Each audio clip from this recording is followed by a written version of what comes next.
way to do that different view, that thing a little bit better. Oh yeah, with the Music's over. Time to do the show. That's a hard stops, everybody. Exactly. Hey, look, we fixed the camera angle this time finally. Hey, look at that. So now we don't look like two little kids who are just trying using their dad's computer. Hey, mister, can I use your computer to do a podcast about helping men? About helping, yep. Oh, how come we didn't put helping men inside of the tagline for that? No, this is Mansplaining Podcast, the show for dudes by guys. I'm one of the hosts, Dave Germain. I'm Jacob Hamill. We're shaking, guys. Hey, yeah, we got to figure out like a better slogan and stuff. Like, we seriously don't even have a picture for an icon for this podcast. We don't? No, we don't.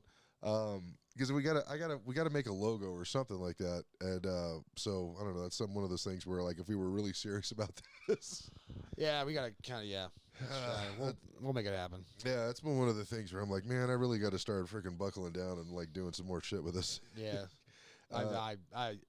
I'm stretched too thin. That's my problem. I'm sorry.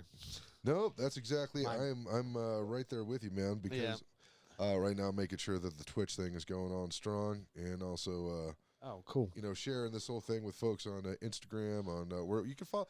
We have nothing on our Instagram post right now, honestly, but we were trying to figure out what we're going to do with it. Yeah. You know, but it's kind of like I got stretched too thin as well. So now that's why I am starting a new job next week that ideally will not take up so much mental real estate in my skull.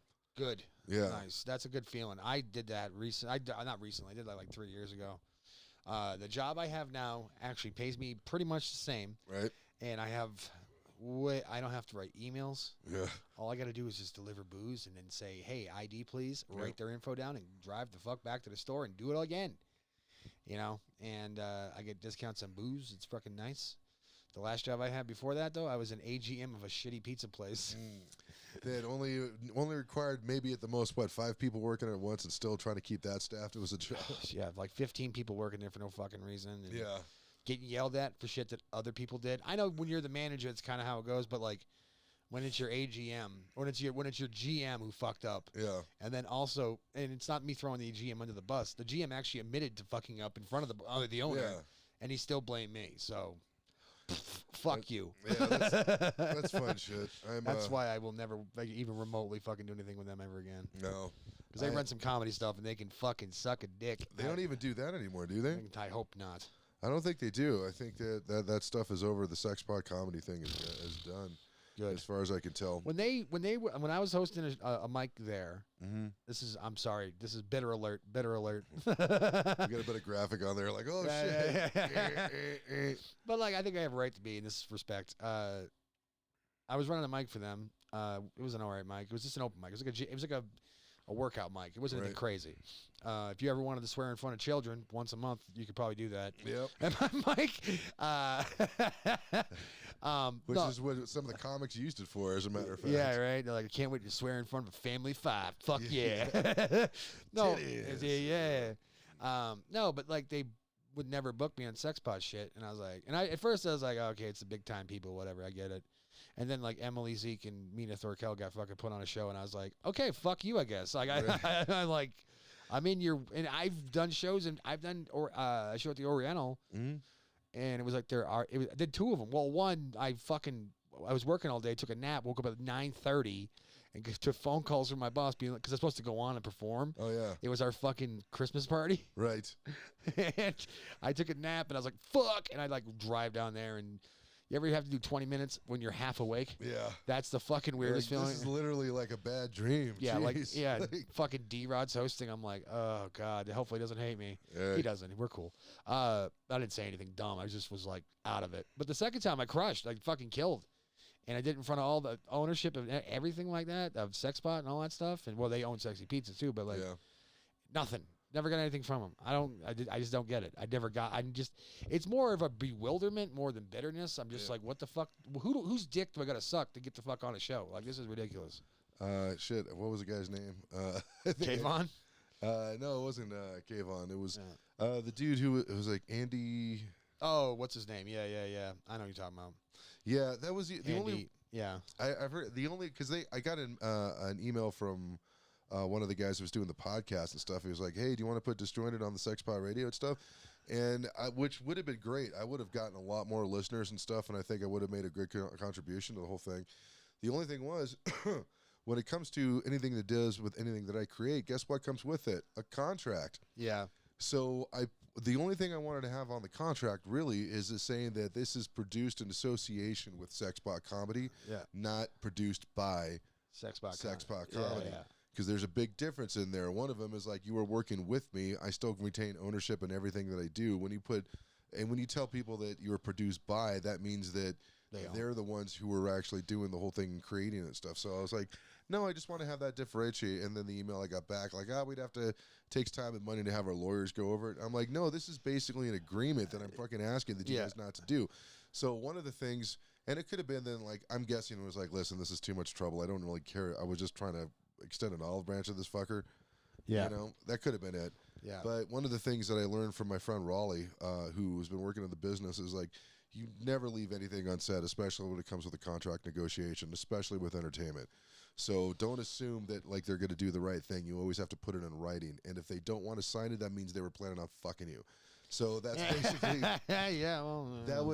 that's and I'm not saying that's what they would have wanted to do, because honestly it wouldn't have mattered. But the whole thing is that's what I was taught. Yeah. So that's the way that I approach everything, where I'm like, no, dude, if you know, same thing like that 1 year that I had an agent that I didn't get any work with. Oh, yeah. Like I submitted for a bunch of stuff, but I just wasn't getting it. So I'm like, okay, fair enough. I maybe had a shitty headshot, or I didn't have the headshot looked good, but maybe it wasn't what was needed. You know, there's many different things. But who knows? When I put in the contract, or in the writer on the contract, where I said that any stand-up work or podcast is solely under David Germain and Disjointed Productions, not associated with anyone with casting agents. Yeah, because what will happen is that I've heard horror stories about managers and agents, and especially that prey on young talent. And I'm not young talent, but they're like, "Oh wow, cool! You know those burlesque shows that you've been doing? Yeah, okay. Well, that's under entertainment, so you need to pay 10% of that to me. And if you want me to put you out on these commercials, and if you want me to put you out on these different things, then you need to give me 10% of the other stuff that you're doing." You know, is that how all this works? Because I mean, I don't know. Honestly. Yeah, that's part of it. Well, the thing is that's why you have to put it in there. And I also put in that, you know, because there was a morality clause, which makes sense on their point on the casting companies, because they don't want to be associated with somebody who's going to go out there and start, I don't know, denying war crimes and saying hateful shit. Yeah, I get that, but I put in the contract that it says, with the exclusion of any created intellectual material with stand-up and podcasting. Yeah. So I did that, where I'm like, yeah, if you see me as Dave Germain going online and saying a bunch of horrible shit, then, you know, like, I don't want to work with you. That's fine. But let's say they hear a joke and something that says that, you know, I don't think we could be associated with that. And I'm like, according to this contract, I put this in there. Do you guys agree to this? Probably wouldn't have stood up in court. But the whole thing is that I sat down with the ground rules of what I wanted when I first got there. And they took them about a month and a half. And I thought, okay, I got my answer. Yeah. And then they said, yep, Dave, we're fine. That's good. All right. And I'm like, good? Yeah. I mean, whatever.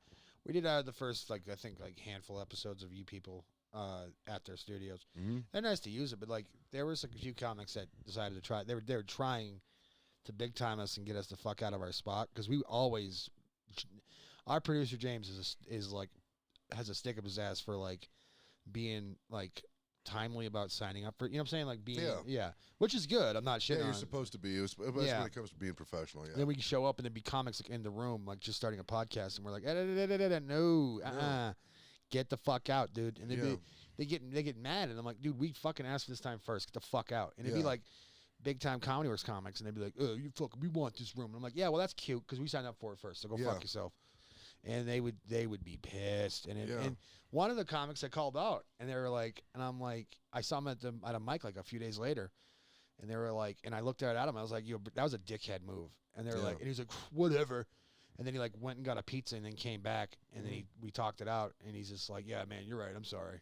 Yeah, he apologized later, but he was trying to be like, do you know who I am? And I'm like, I don't give a fuck who you are. You're a local fucking comic. That's what you are. There's too many assholes like that in this town that they think that just because they they are like friends with like certain other kind of or certain big comic, or they do rooms that you don't do. Yeah. They try to like fucking drag. They try to drape their dick over your face. Yeah. And it's like, fuck you. You're not happening. It's the equivalent of community theater, basically.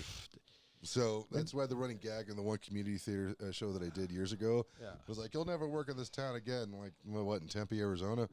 You know what I mean? Oh no! So they said that jokingly, like they get it, where it's like sometimes egos get inflated, and we're like, we're performing for a bunch of senior citizens. Right? Like, let's fucking get over ourselves a little bit. And I'm like, hey, so.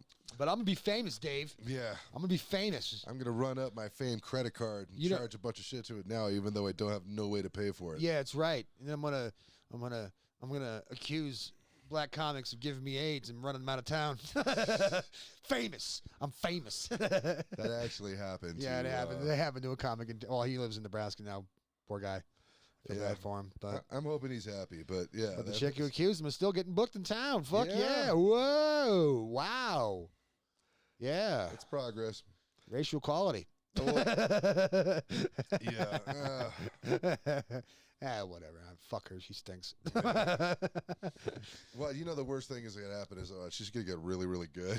You're going to be like, damn it. No, I'll be like, hey, you know that girl up there? Yeah. I'll be the one being like poking the hole in the fucking balloon. Like, I'm going to wait till you get a really, really good deal, and then I'm going to like unload on this. By the way, watch, it gets like a children's show or something. Oh, that'd be fucking funny. Anyway, no, whatever. We can talk about that's all inside baseball bullshit. Yeah. Anyway, cool news that I thought that was happening. One of my favorite internet shows when it came to news was Rising. Yeah, with Crystal and Sagar, and they left the Hill. Good. And they have their own thing now. Good. Called Breaking Points. Oh, your brother's there. Hey, what's up, Drewski? They called it Breaking Points? Yeah. Is there a reason behind that? That's they had their breaking point with the Hill? Maybe. I don't know what that's it was. Gotta be what it is. I was trying to listen because they were being really nice about why they were left and stuff, but basically... Not like fucking Glenn Greenwald who like nuked the Intercept from orbit. Basically. So I guess like today they did a report. They're like, yeah, we're #1 on news podcasts on iTunes and Spotify. Good. I'm like, that's awesome because I like that show. It's a good show. If you guys haven't seen it, check it out. But yeah, other than that, like... once again, I'm making a point not to pay attention to world politics just because I got enough shit to deal with in my own life. Yeah, but there are some funny things you're missing though. Oh, what did I miss? Well, Kamala Harris went to Guatemala. Oh, I did see something about that. And they're like, Trump won. Yeah, get the fuck out of here, ho. Get. And they're like, and she's like, I'm sorry, this is all our fault. Would you like some money? And they're like, boo! Fuck you, boo! Like they are like, get out of here, you bum. Like, it's great. I mean, because, you're half Mexican. You know this shit, man. That whole region does not put up with like, whatchamacallit. They don't put up with weakness. Yeah. And if you show any weakness, they're like, ugh, get the fuck away from me. But. Well, I did see something about that. That was pretty awesome. Yeah, I hate Kamala Harris with a passion. Yes, he's on record on talking about it. That's not today's topic in case Drew was asking. What's today's topic? I'm late. What's today's topic? Today's topic is dads. Yes. So we were going to talk about that in just a little bit because that's something. This is going to be, Father's Day is what, next week? Next weekend. Next weekend, which I'm so glad I'm not working at a barbecue place for that. Okay, so quick question. I know Mother's Day is a fucking nightmare. Yeah. For restaurants. I've worked in restaurants. Mother's Day. Father's Day usually isn't, but for a barbecue restaurant, it's bigger than Mother's Day. Okay, fair enough. Okay, because I worked in an Italian restaurant, and Father's Day is like one of those days where like, and you can't normally call out in like restaurants. That's not a thing. Yeah. You better be dead dying in a hospital or something crazy must be happening for you to call out. Right. That was one of those days where you probably could call out. And they wouldn't give a shit. Oh yeah. Yeah. So, I don't know. It's what's next weekend? I don't know. I'm gonna talk to my my boss and see if we can get it as a paid holiday because like my dad's dead. Can I have some money? I'm sad. Can I get time and a half? Yeah, exactly. I find Father's Day to be triggering. Yes, I really. I kind of do. I kind of do too. There's one of the things I think I wanted to premise this one thing about as far as the Father's Day topic. Is that not everybody has the same kind of dad? Yeah. So I always have to remember that with, because sometimes people are like, I fucking hate my dad. I'm like, but the whole thing is like, well, wait a second, man. I didn't have their dad. They didn't have mine. So, the feelings are their own. I get that. I don't know. I think it's kind of a wasted opportunity to like hate your dad. Because I don't know. Unless he's a complete fucking piece of shit. Like, you know what I'm saying? Which does happen. Oh, I've seen it. I've seen it with some family members. Oh, what's this? That's just the Nightbot thing. Oh, that's just telling us people that, like, watch what you say. No. Yeah, I put that specifically for my brother who likes to say horrible shit. I'm just kidding. I didn't put that in there. No, he did. Yeah. Because the funniest Drew shit that ever happens is, like, we'll read it right here, like, on the side of the screen right here. Yeah. And we'll see it and go, and then it won't show up. And we're like, oh, that makes sense. No, I get that. Oh, yeah. Like, we'll laugh. Yeah. We get a good laugh out of it. But, Father's Day, it was weird for restaurants and stuff. It would get pretty crazy. Like I said, I'm glad I'm getting out when I did. It's so funny because now that, I'm like, all right, this is my last week. And then I'm getting calls in like, I need 1,700 food for 1,700 people. Yeah. And I'm like, let's see, 1,700. How much would I have made off of that? I would have made about $800 in commission. God damn it. Yeah, fuck. But then I remembered, wait a second, the money it's not going to be worth it. Yeah. Like, it's as much as I like my boss, man, the only way that I was going to get him to actually pay attention to the catering thing is for me to leave and make him, like, forced to do the catering. So now he sees all the stuff that he needs. So it's to all the guys out there who've never been in this position before. It's like, imagine you're dating a chick. Mm-hmm. She's hot. Mm-hmm. She's fucking gorgeous. She is a smoke show. Not just that, but she fucks like a champion. Like, she is a gold medal fucker. Like, she is. Like, she went to the Hogwarts school of fuckery. Yeah, like, she knows exactly how to twist your dick in a knot in a good way. Yep. But she's terrible. She's a toxic fucking person. She's awful. When you're in that like in his position with the whole $8,000 thing, it's like if she like texted you, be like, "Yo, I want to suck." Like, you're done. You've broken up, and you don't want to be around her. And then like a week later, she's like, "I want to come over and suck your dick." You want it, but you don't want it. Yeah. So you go. You don't even answer. Either you don't answer, or you just go, "No, thank you." Yeah, you do something really crazy, like, "Hey, listen." I've got some relatives here that haven't been laid in a while. We want to bring them over. And you're like, what? Yeah. Or I found a girl that looks just like me. Do you want me to bring her over? And you're like, maybe. I don't know. Maybe. No. Well, that's basically what it's like your position, where it's like, where you're like, but if you let it happen, you'll get sucked right back in. Exactly. And then in 2 months, you'll be like, ugh. And you're like, but I had another girl that I was talking to that was super cool and nice, and I blew her off just so I could. Shit. Drew has a good thing. What part of Dad's DNA do you think you inherited, good and bad? Let's see. You first. Because it's good. Yeah, because okay, so there was one of the things that I always got from my dad. It was his ability to endure a world of shit that was thrown at him.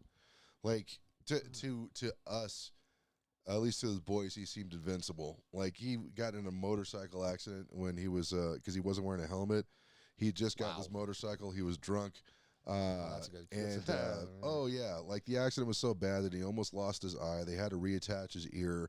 Part of his head or his skull was cracked, so they had to fix that. He had a broken, like, all this other stuff, and you're like, and you survived. He's like, you drink a cup of coffee. I don't give a shit. Yeah, he walked home, went to bed, woke up, drank a cup of coffee, and was like, "Hey, Marguerite, send me just drive me off to the hospital real quick." Yeah. He wouldn't even say that. He's like, "Hey, listen, there's a Winchell's nearby. Like, whatever was closest to the hospital." He'd say, "I just want to get a donut or some shit." He's bleeding out of his ear. You're like, "Can I get a crawler and a large black coffee?" Yeah, exactly. Oh, I can wait. Do you want cream? What the fuck do I look like a communist? Goddamn it. Yeah. What, my pussy? As blood is, like, pouring out of his ear. And that was, like, it's so funny because, like, when you watch, like, Clint Eastwood films, and you're like, that was the standard of being a man back then. Yeah. You know what I mean? And that wasn't just, Clint Eastwood did it the best with his movies, but that was, like, generally what I thought the standard was supposed to be. So, I'm not tough like my dad, but I'm tough in a different way, as far as perseverance. So that part I thought was really good, right? John Wayne, that's another good example.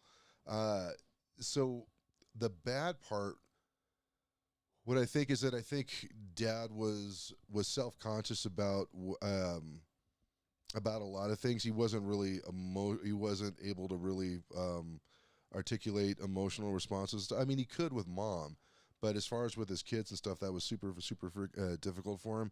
So in that respect, I think I hold a lot of shit in because I have a hard time expressing certain emotions with people that I care about, like anger. You know, is it one of those like suck it up and deal type of situations? Yeah, no, totally.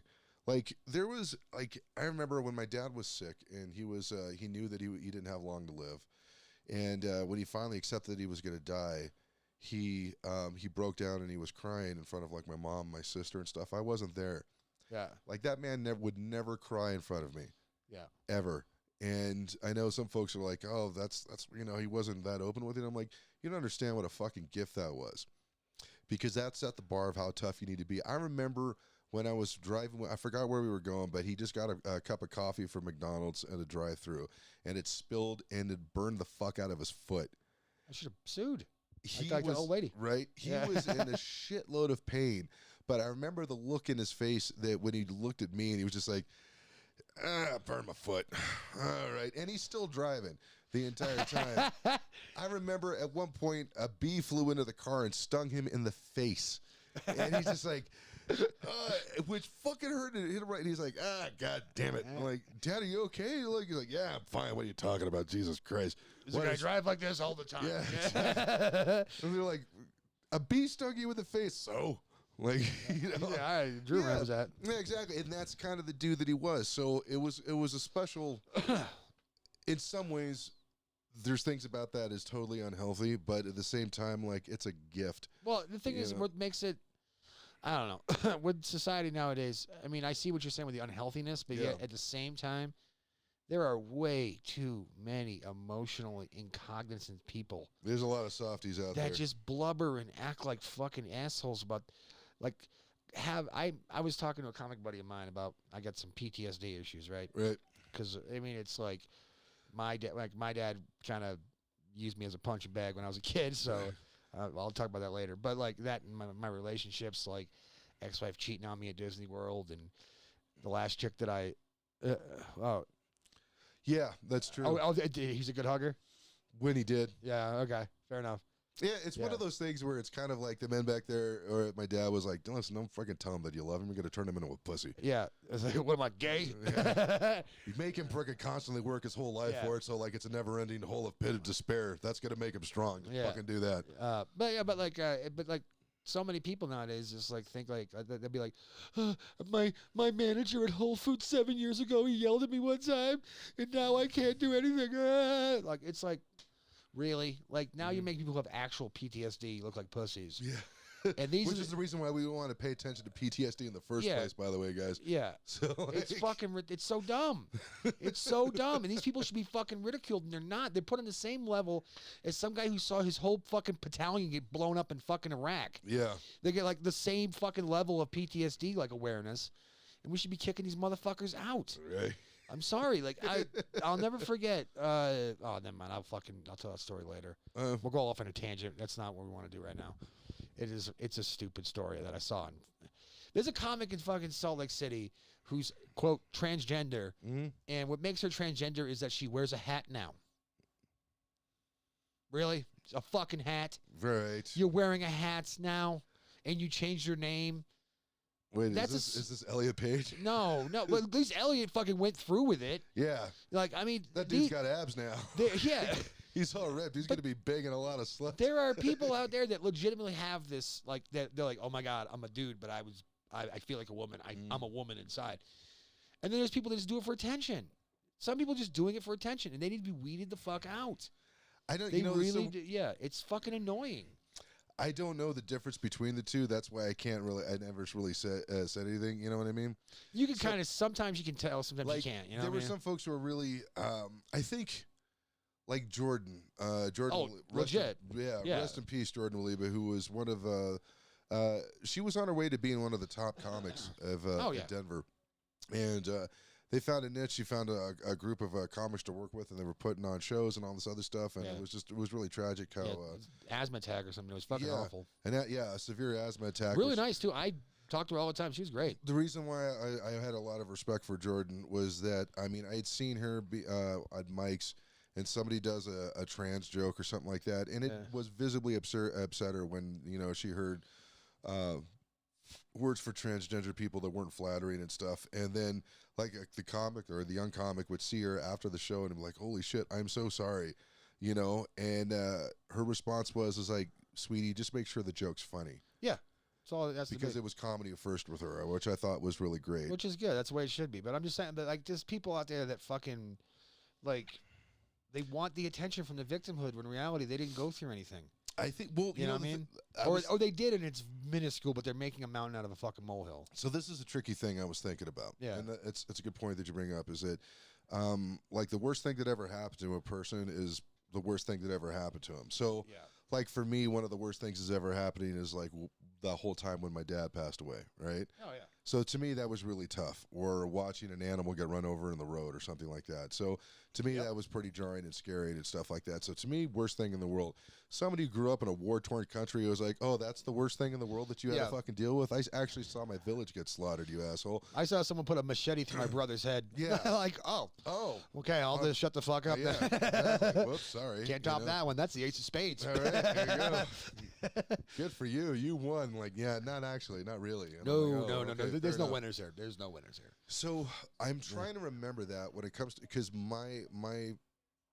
I have that same instinctual reaction. Yeah. Where, you know, like, your parents love you, but they didn't love you in the way that you wanted to be loved, and that's what your trauma is. And I'm like, I think there's a weird perception. Like, and this is probably going to turn into a bit, because I was talking about it with Jeff Cohn on this past Sunday, and I'm really starting to rethink this whole peace and love thing. Because remember, I'm going to tie this into the Stranger Thing bit. Yeah. Where I'm like, the thing about, like, when everybody was all excited about that show, like, oh, the 80s seemed great. And I was like, yeah, you know what's missing out of that show was the savage ass beatings you got as a kid. Yeah. And so as Generation X, they decided, because they had to deal, they were raised by parents who had been through Vietnam and all this other stuff with a lot of PTSD. There was a lot of anger. Divorce wasn't common back then, so you still had parents that didn't fucking like each other, but they had to stay together for the kids. So there's a lot of abuse there and all this other shit. There's all this other stuff. It was a different world. So Gen X was, I think, the last generation that where they're like, all right, we got to stop beating kids. No more corporal punishment, no all this other stuff. Yeah. Which seems like a great idea until you see future generations who have no idea what consequences are. Yeah. Or especially, like, this is like I was really impressed with so many kids that went out there to protest, but I saw a lot of them out there that, like, were really surprised that they weren't impervious to tear gas or police ass whoopings. Yeah, right. Like, that was kind of where they're like, oh, are you going to respond with violence? I'm like, yeah, that's what the fucking world is. That's what they do. They're in charge. They're gonna beat your ass. So, I mean, I'm not for it, but that's what happens. Right. So my thing is that, like, the world and society thought they were doing a good thing by not subjecting children to this type of abuse, right? Which I could still totally understand. They're like, nope, this is what's going on. But then as time goes on and as the world changes, like, had the world stayed the same, I think it probably would have been a good idea. But then the world changes where it's like, I'm going to need you guys to be have a little bit of a thicker skin, and they have nothing to build off of, you know? Yeah, we overcorrected, I think. Yeah, and we can still do, and it's not like things can't change. It's like, no, people are just going to have to learn. I mean, it's one of the things. So, as Drew says, when you're a kid, you think that way, that your parents' relationship was what love looked like until you saw someone else's parents. Yes. And you're like, wait a second, you actually encouraged your kid? Did your dad just hug you? Yeah, right. What? Yeah, right, yeah. Wait a second, you know? Yeah, my dad booed me in a fucking Little League game. We're like, other parents are like yelling at the coach, play my son. And they put me in one time as like a pinch hitter. My dad was like, boo, he stinks. He's batting fucking 200. Get him the fuck out of here. And I was like, what? And he didn't go to a lot of games because he'd show up hammered. My dad showed up drunk to everything. Jeez. He was that dad. My dad. Okay, so that is my turn. My turn, I guess, for the dad thing. Good thing that I got from him. I am oddly, like, really good at, like, if I have to be, attention to detail about stuff. Mm-hmm. Like, very meticulous about things. And also math and stuff I'm pretty good with. That helps me, as far as, like, that connection, you know what I'm saying, is figuring shit out. The bad part that I got some of his fucking rage, honestly. Yeah. Oh, Yeah. really? Oh, yeah. Just a You little say, bit. the hell you say? Yeah, no way. Fucking. I've never even met your dad. I'm like, I'm sure Jake is only 1/4 of pissed off as the way his dad was. My dad was kind of bad. I mean, I was not on the same. I'm not. I'm volume wise, yeah. But like, what I get mad about. I mean, at least I know that when I'm getting pissed off about something and I'm fucking ranting and raving. Yeah. And then when I'm done, I kind of take a collective like, okay, was that worth it? And then I think about it. I'm like, no, actually, I look like an asshole right there. Shit.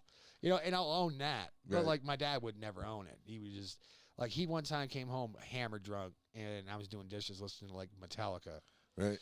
And on the radio, by the way. So it wasn't like a fucking. I was on the radio. Yeah. And he was like yelling at me about listening to this bullshit music, which is fucking weird because he listened to classic rock. Right. So it wasn't like a far stretch.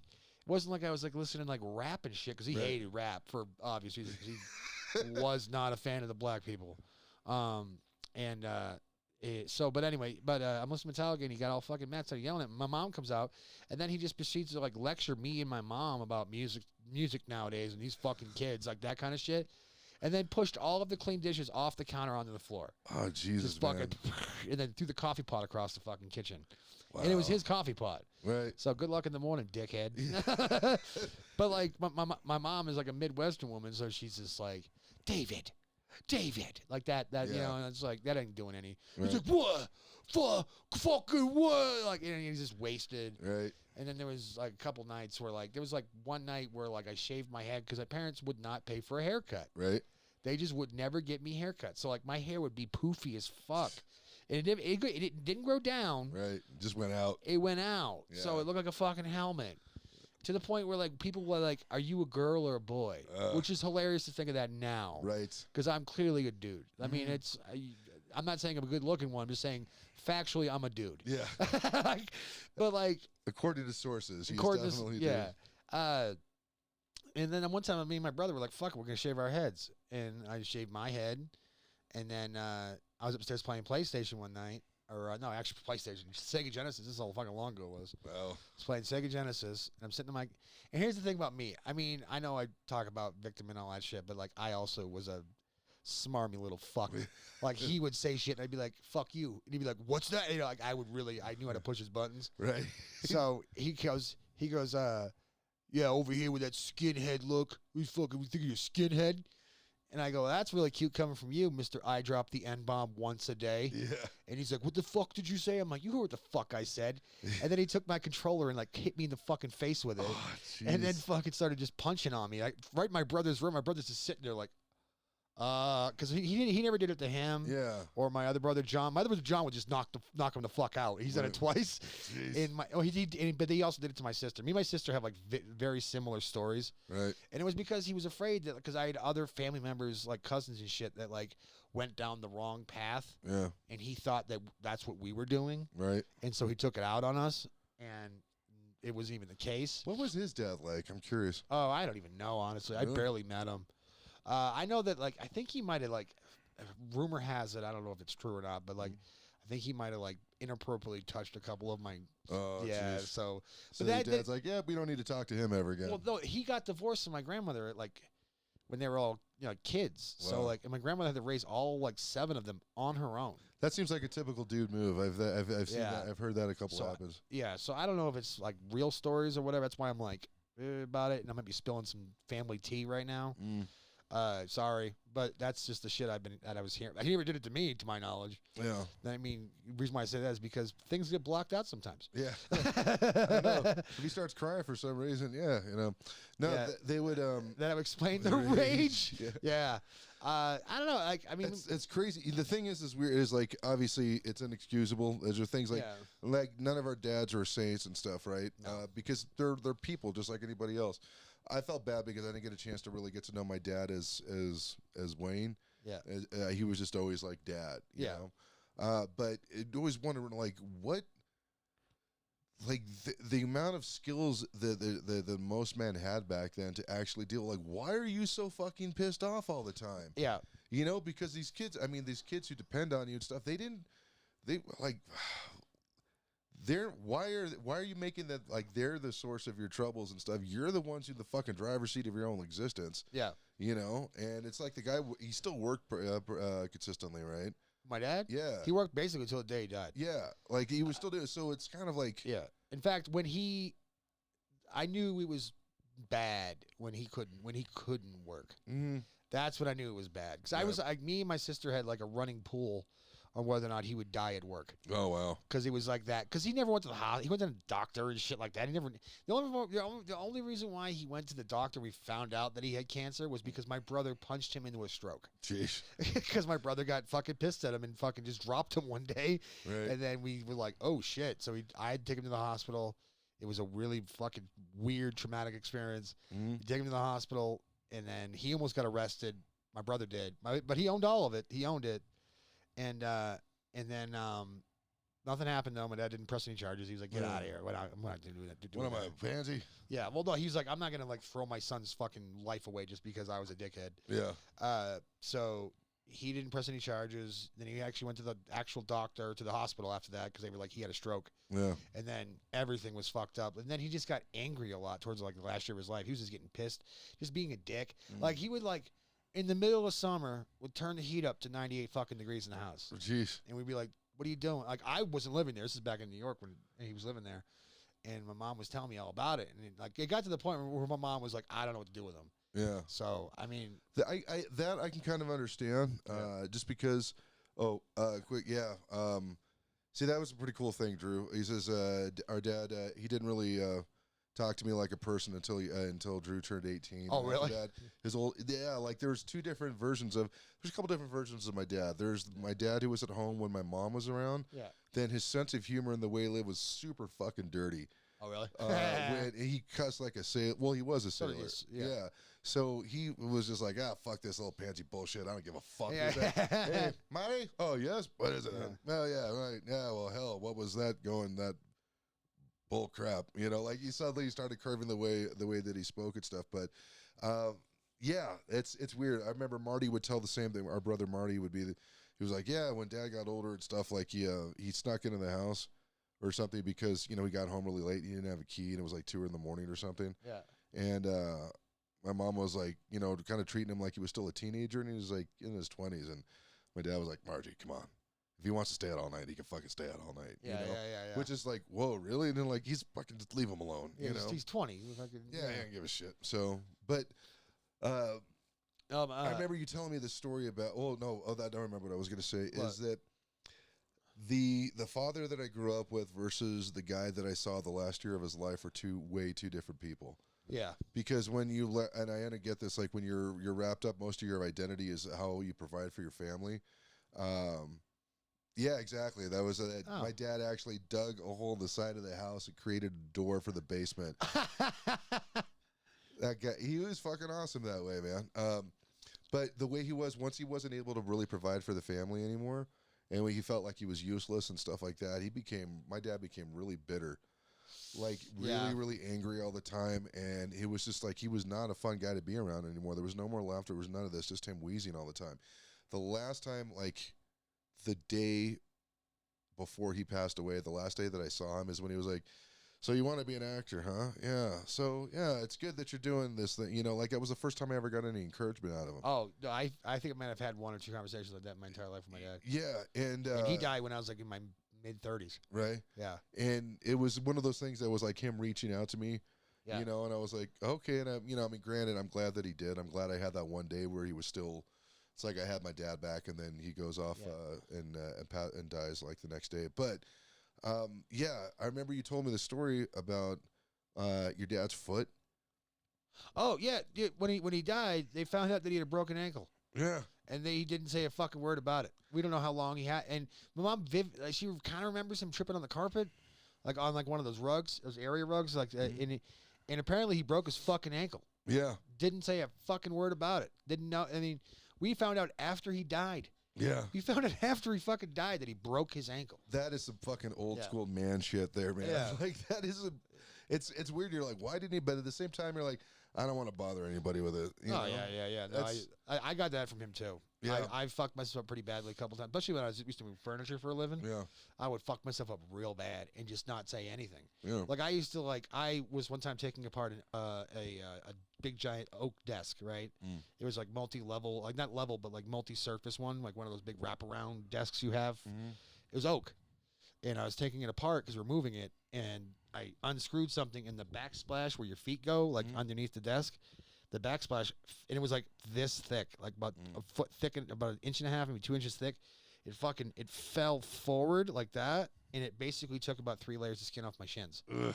And I proceeded, I danced around like an asshole for about 30 seconds, being like, ah.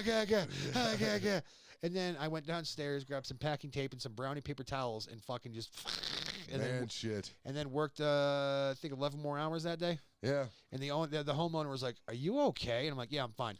Like, give me a cup of coffee. Yeah, that's all. They bought us pizza. They gave us tips and all that shit. Yeah. Towards the end, I started milking it because I was trying to get the tip money out of them. I'm not gonna lie, but like, I mean, it just was one of those things that it healed over. I mean, it hurt like a motherfucker when it happened. But what are you gonna do? Not work? Yeah, I'm gonna go home. I gotta go home, guys. The only time I ever like wanted to leave a fucking job site was when I got hit in the mouth with a dresser. Ugh.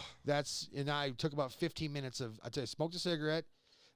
Fucking just, called work and said, "Hey, can anyone come out here and replace me?" And they're like, "Well, maybe." And I'm like, you know what? Never mind. And I just worked the rest of the fucking day. We moved some lake house in like Lakewood, Passaic, New Hampshire, and I'm like bleeding out of my gums because I took the edge of a dresser directly into the mouth because I was like picking it up from the bottom, or I was trying to. We're moving it and fucking pow! Right? I mean, it was bad. I thought I broke teeth. This is one of the things that's amazing about with I know this. There's certain things. This is the reason why I hate people when they start talking about toxic masculinity, and they're going like, "Oh, that's toxic." I'm like, listen, there's certain shit that you learn how to endure and work through it, and part of being an asshole is being able to do that. And it's like, I'm not saying that that's necessarily the correct way to live, but the thing is, it's really freaking useful where it's like, man, you got hurt, but you got the rest of your team that still needs you. Yeah. And you're like, I guess I've got to pretend that I'm not hurt and work through this pain. Yeah. You know? I mean, yeah. I mean, that's another thing about it. Like, you can't bow out unless you absolutely have to. And that's what a lot of people do nowadays. Like, I see it in sports a lot now too, especially basketball players where they're just like, "Oh, I'm tired and a day off." It's like, you just had 3 days off in a row. Yeah. Like, you're fine. Yeah, but you don't run like I do. You don't do this. And I'm like, yeah, but I've also worked like 15-hour shifts, went home, slept for maybe 5 or 6 hours, and then got back up and did it again. Right. And then did it again. And then did it. And I was like in my 30s. Like, I could do it in my early 30s. These guys are in their early 30s. They can handle it. I mean, I don't know. It just seems like we're just making people soft for no fucking reason. Like, this is weird. I felt kind of conflicted. I was listening to a clip of the Brilliant Idiots podcast with Andrew Schultz and Charlemagne the God. And Charlemagne was talking about, like, hey, I'm for anybody taking a mental health day, man. Yeah. And I'm like, in a position like his that requires a shitload of mental energy for what he does and how much he writes and all the radio shows that he does, I kind of understand that. But for my job, I'm like, I need a mental health day. Like, shut up. Like, shut up. You know, but the thing is that that's the downside of being too tough for your own good. Yeah. Like you see it in MMA fighters where guys who they're so tough that they don't want to go down and they don't want to give up, even though they're getting like fucking head kicked in the next Tuesday. Yeah. And they're like, dude, you're going to cause serious damage to you that's going to last you possibly for the rest of your life because you don't want to quit now. So I get the fact of like knowing when to say when, you know what I mean? Yeah. That's what I think that's the one downside of like masculine, like being masculine. The bro shit. The bro shit is that sometimes you just don't know when to say when. Like when, Muhammad Ali. He got the Parkinson's beat into him. Yeah. I mean, that's just. I mean, look at the CTE stuff with like all these football players and shit. Yeah. There were guys who were having like multiple concussions and then just go up, go back out, go play. And then all of a sudden we're like, hey, why does this offensive tackle from the Steelers in the 70s driving the wrong way down I-90 into an oil tanker truck? Yeah. Why is O.J. Simpson murdered allegedly? Well, can you say, is it legal? Is it because he had never been convicted? I mean, he was convicted in the civilly. He civilly killed 2 people.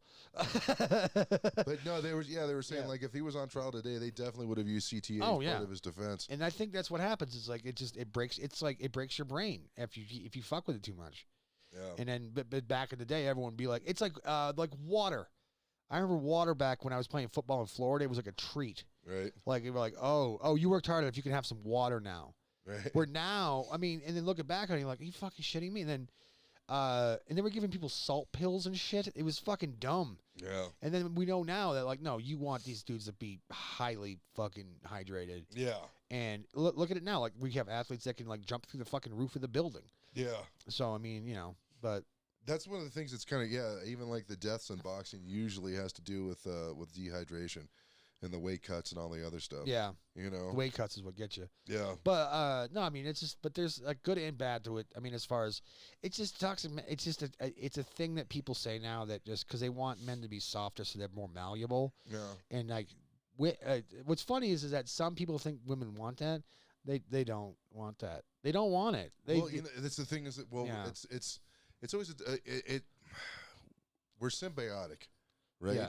They both sexes have to work together, right? And there's a certain thing where it's like, if women say no, this is the type of guy that we want, and even if they get what they want, there's going to be always resistance to it, and then these other dudes are going to be like, right now, in the next 5 to 6 years, you're going to see a lot of like pro masculine, fuck this, I don't give a shit. Maybe not like misogynistic assholes, but like definitely pro dude stuff, right? Yeah. And then as more confident that goes, there's going to be more women drawn to that, and then suddenly it's going to go back the other way, and then it's just there's like an ebb and flow to it. Like there's shit that we learn as it all goes along. I mean, it's like people like I was talking to my roommate's girl, and she was like, I mean, his partner. Yeah. Yeah. Anyway, yes. Every time he's like my partner, I just go, ugh. No, I mean, Daddy, yeah. But she was trying to make the point of like, what's this thing with masculinity where like guys can't cry? And I was like, listen, you don't. You have testosterone.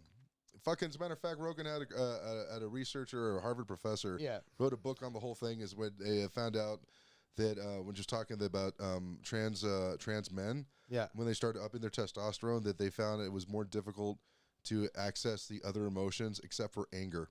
Yeah, you know. But like as far as the crying thing, dude, I'm telling you, man, you cry in front of your chick, it better be because your dad's dead.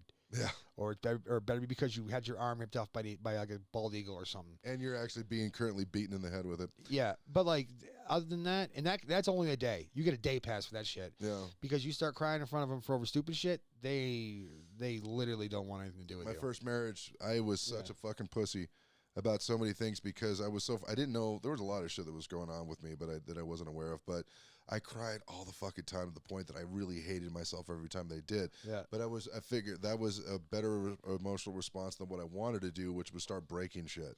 Yeah. And literally setting shit on fire. You know, I was like just really miserable. But that's something that's true is that like you could be vulnerable.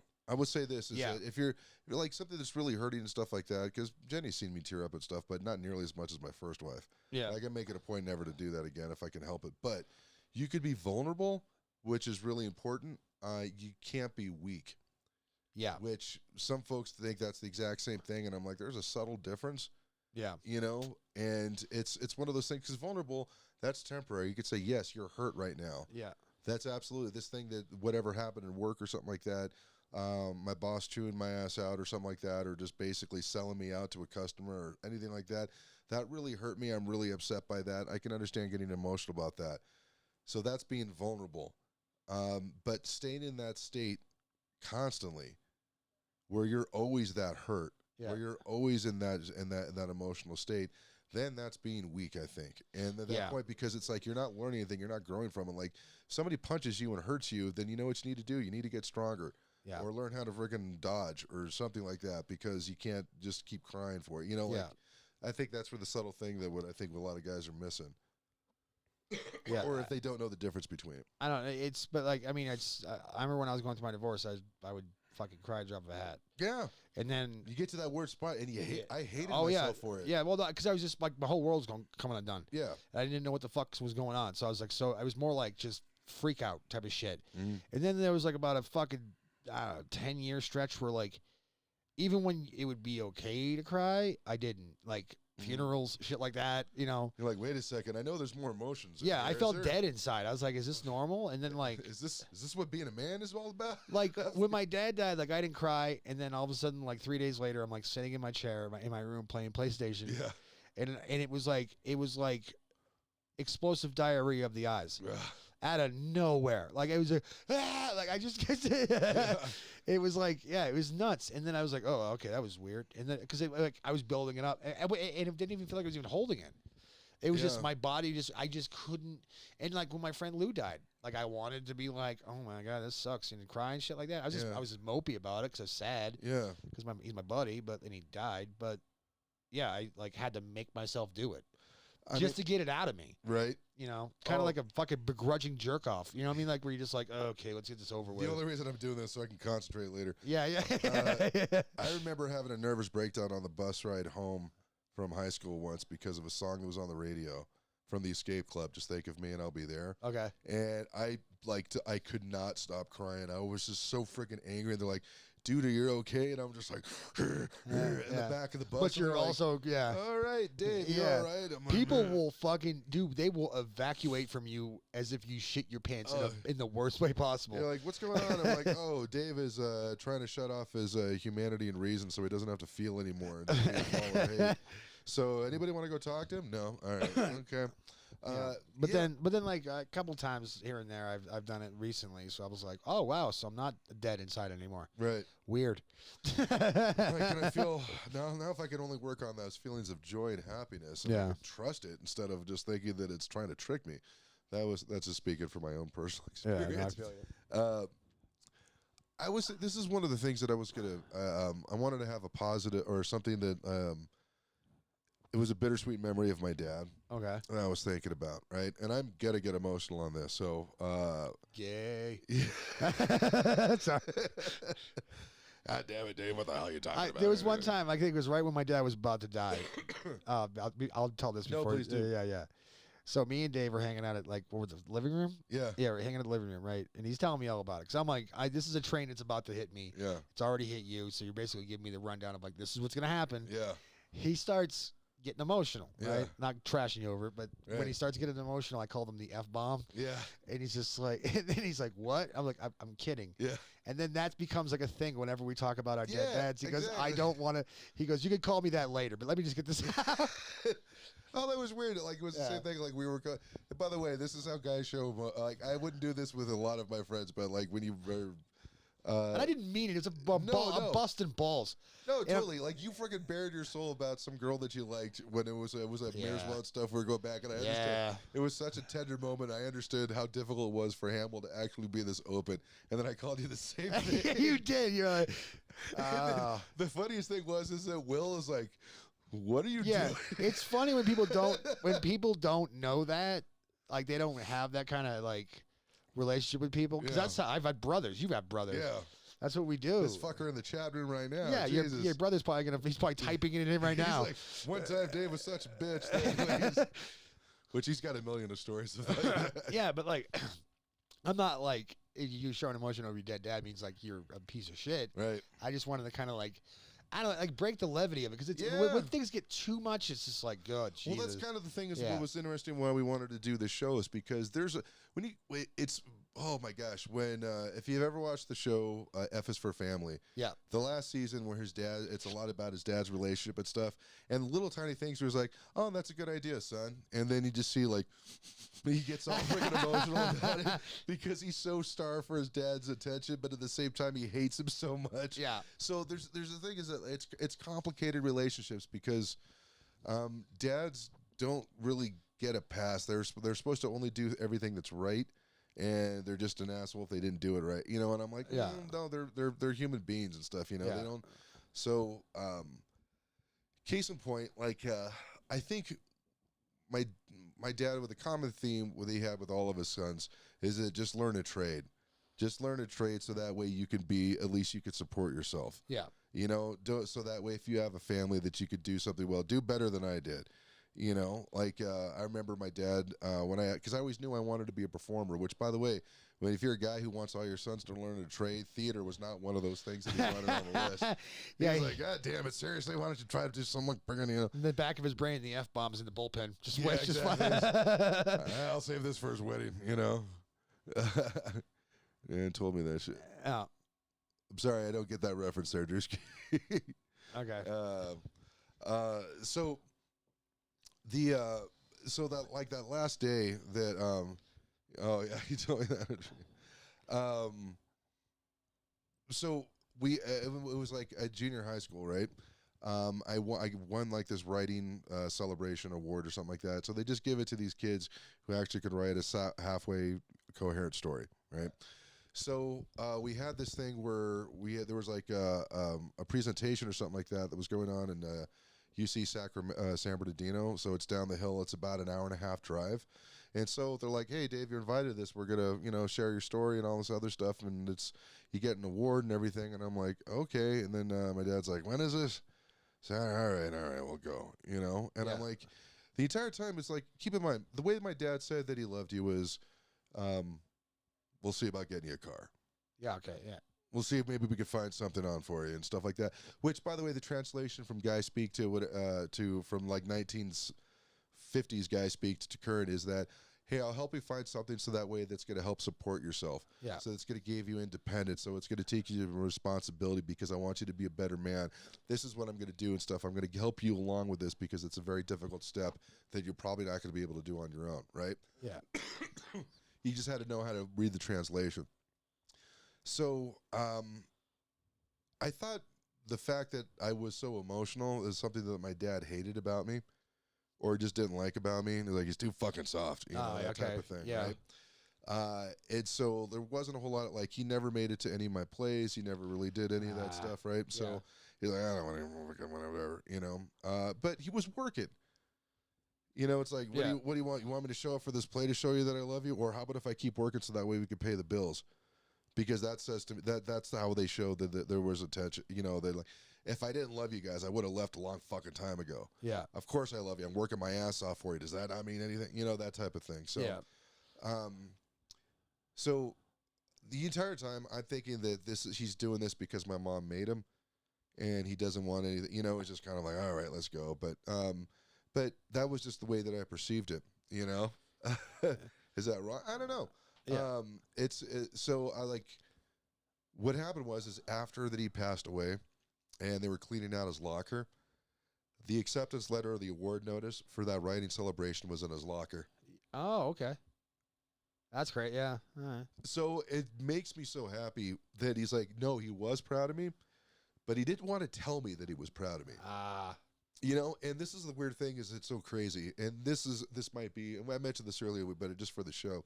And guys, this might be shooting an arrow at the tree and then painting a bullseye around it. You know what I mean? So one of the things that your dad could do, or that men could do for a young man, is being able to inspire them, right? To motivate them. And so in this case, for all of the brothers and stuff, we wanted nothing but to impress and just get our dad's love and affection. And it's one of those things that it was a really strong motivator for all of us. And in a certain way, it's kind of like if that's the one thing that I can give you, is that motivation, then and if it comes at the cost of us having a close personal relationship, I'm willing to sacrifice that in order for you to have that motivation. Yeah. You know what I mean? And it's one of those things that I love him for that. Every single time before I do a showcase and stuff, I do that because I want my, it's like I want to hear his laugh again. Yeah. And in my mind, if I can crush hard enough on that stage, I can hear it again. And it's just one of those things where I'm like, that's a beautiful fucking gift. It hurts. Yeah. But God damn it, that's been a cornerstone of one of the things that, like, when I was in New York by myself and I was scared shitless and I wanted to quit, I wanted to go home. I think about my dad. Would he have done that? No. I think about if he was still alive and he saw me come home, what would the look of disappointment in his eyes be? Yeah. So I'm like, no, I'm fucking staying. I'll die out of here before I have to look at that man's disappointment. Yeah. That's a beautiful thing. That is a beautiful thing of strength. And I love him for that. That's one of the things I think about every Father's Day. And I'm like, I was lucky. Yeah. I was seriously lucky for that, guys, because there's a lot of guys who don't have dads like that. There's a lot of guys, we know friends of their dads were never even in the picture, that they never even grew up with. Yeah, they just, You know what I mean? Either they were never around or they were around for like a little bit and they just took off. That they did. They do off. We have friends who have dads that beat the shit out of them constantly. There was no encouragement whatsoever, and didn't even fucking help support the family. You know, there's been horrible shit out there. Yeah. So, but you know. Drew, that happens like on a weekly basis for both of us. So it's the bottom one. Oh yeah, exactly. Me and him have bombed on stage so badly before we wanted to walk into traffic. Yeah, exactly. No, you know what's so funny is because with that audition, Drew, is that I told myself if I didn't make that audition, I would be dead within 2 weeks. Because I didn't want to live in Lucerne. I didn't want to be like any of those people there. Not that I was actually going to... I mean, that it's weird of those things. I wasn't planning my suicide. Yeah. But I told myself that you will fucking die. The life that you want is going to die, and you're going to be living in misery for the rest of your fucking life. I mean, I found that later on my own anyways. But yeah. But that's the stakes that I put myself up when I went into that audition. And so because I didn't get an answer right then, you know, I thought that I had failed, but, you know, it turns out that I didn't.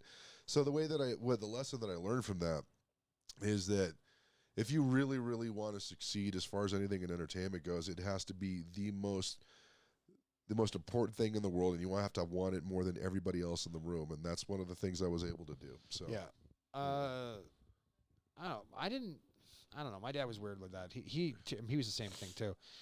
You're right. You good? Yep, I'm good. Sorry. Do I have to call you the F-bomb? No, it's okay. Good. No, I shared a little motion. I'm getting it down right there. Titties. How about that? How about that baseball game? Yeah, exactly. Fucking sports and shit. Barbecue. Great place to pick up a crippling drug habit. Dude, it was, man. Like, dude, if you look up... Worse than New Hampshire? Come on. Dude, okay, so if you look up top 10 worst cities to live in California. Oh, it's that. What's that? It's always that one? Well, they don't even mention Lucerne, but they mention Victorville, Barstow, Hesperia, all the cities around that. Oh. And you know what? We really wish we were as cool as Victorville, Barstow, and Hesperia. Lucerne is even shittier than that. That's why it's so strange when I hear all these little hipsters are like, I'm going to go to Joshua Tree, man, and trip, and I'm like, that place is a fucking meth-filled nightmare, man. Like, I'm just trying to lure you all you assholes in, and all these rich kids doing psychedelic trips while they jack all your shit in your car. Jesus. With the ass of shit. Yeah. No, I'm from New Hampshire, where it's like, live freer. I don't know, man. I don't know. Opiates got that place real bad. I got out of there right before it got real bad. Man, my dad, I don't know. My dad was more involved with... I don't know. I had a weird one. Like, this is why, like, when he died, I had like this, like, what I said about him was like, it wasn't flattering, but it wasn't like shitty. Yeah.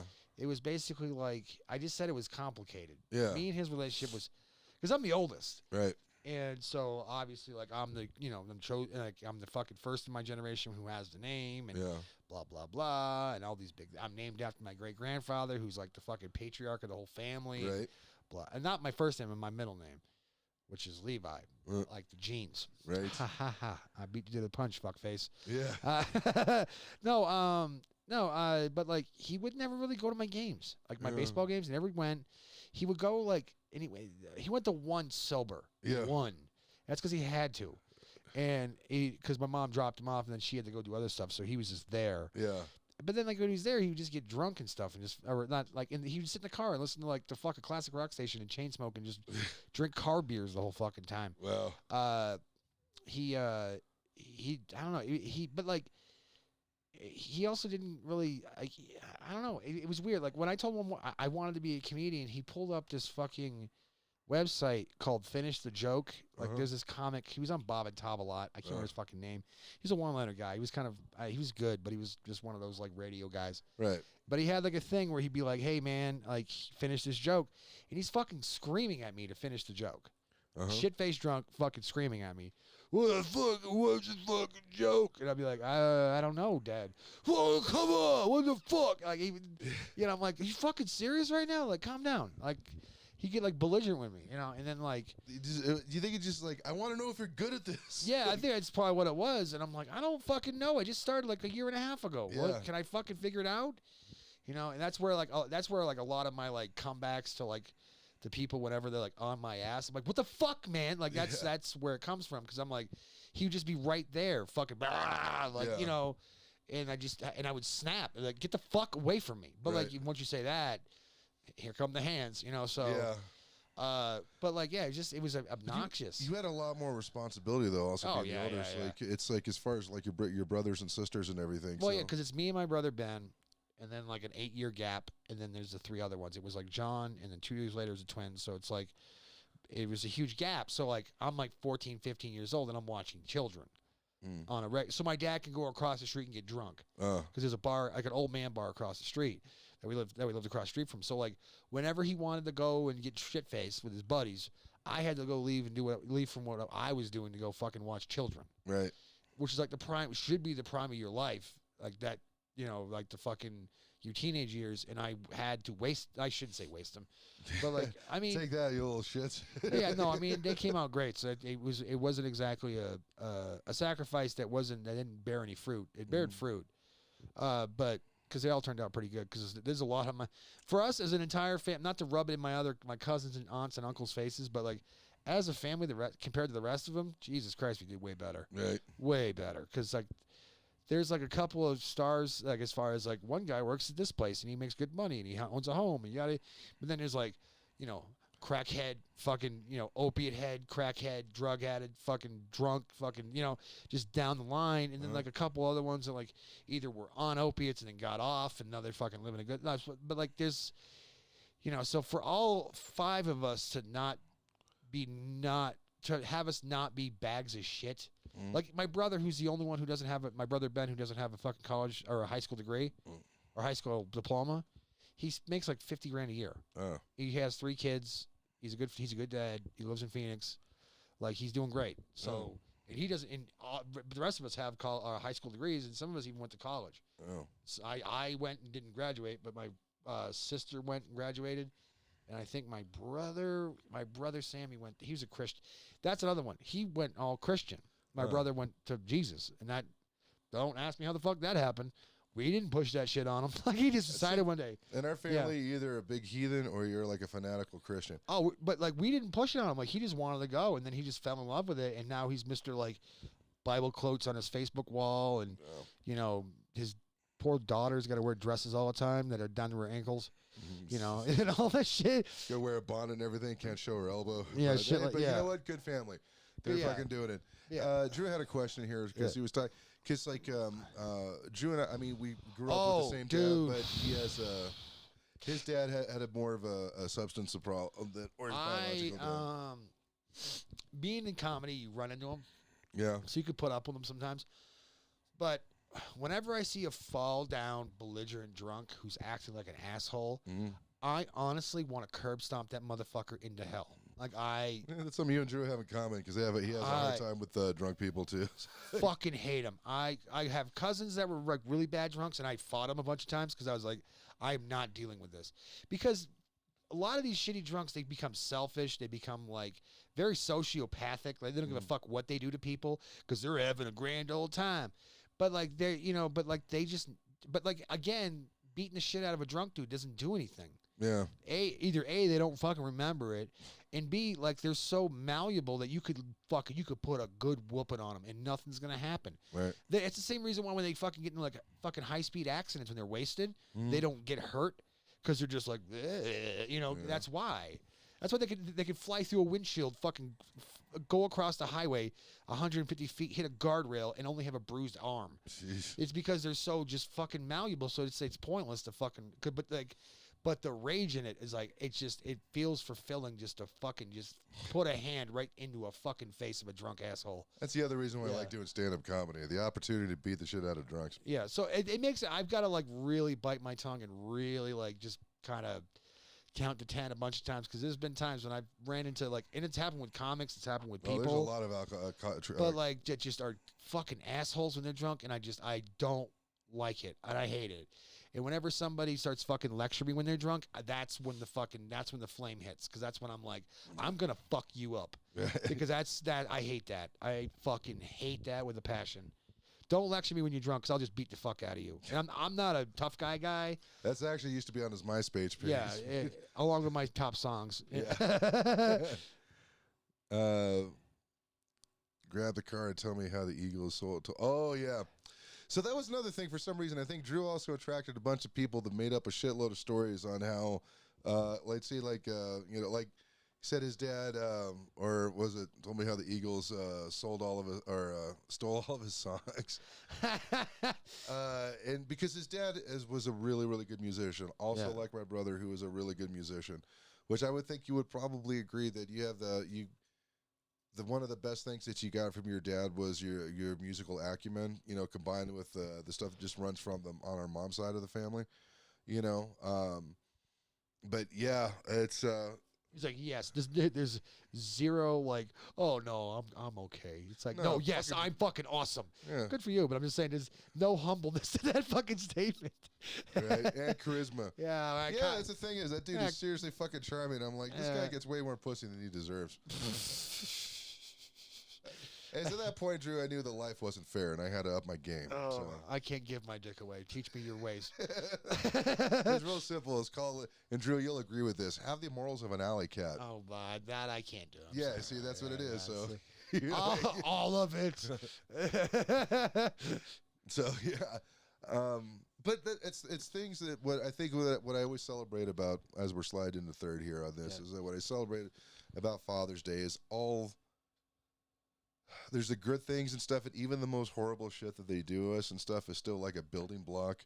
This is how kind of men evolve and stuff. Like, I would say, if looking as an outsider and stuff, even though he freaking put a lot of responsibility on you growing up, but also there was less trouble that you freaking got into in those years. Yeah, but also, but like I didn't live a life. But I mean, also there's another aspect of it too that. So he had a sister, right? Mm-hmm. Is my Aunt Patty. He had a sister. And they had 4 kids. Mm-hmm. She had 4 kids, 3 with one guy named my Uncle Louie, and then 1 with my Uncle Rick, who just passed away. Great guy. Uncle Rick's a great guy. Uncle Louie, anyway. There's a reason they got divorced. Yeah. But so the 3 oldest cousins, my dad gave way more of a fuck about them than he did about us. That's just a fact. I mean, it's not me being better about it. He just did. Like, I could... hey, I got an A today. Yeah, but like Jesse's in rehab again, and he needs our help. And I'm like, but you don't really give a fuck about what I'm doing, or like, like, oh, we're doing this, but Carrie's in trouble. We have to go help Carrie, my cousin. And I'm like, dude, why? And then he focused all. And my mom even told me that. She's like, oh, that was the plan. I'm like, that was the plan. Yeah. And she's like, yeah, like I would take care of you guys, and then he would take care of them. And I'm like, fuck them, fuck them. We're number one, motherfucker. We're number one. Fuck them. No offense to my cousins, but fuck them. Seriously. I don't mean to be a dickhead. Not but like Allie was my Uncle Rick's daughter with my Aunt Patty.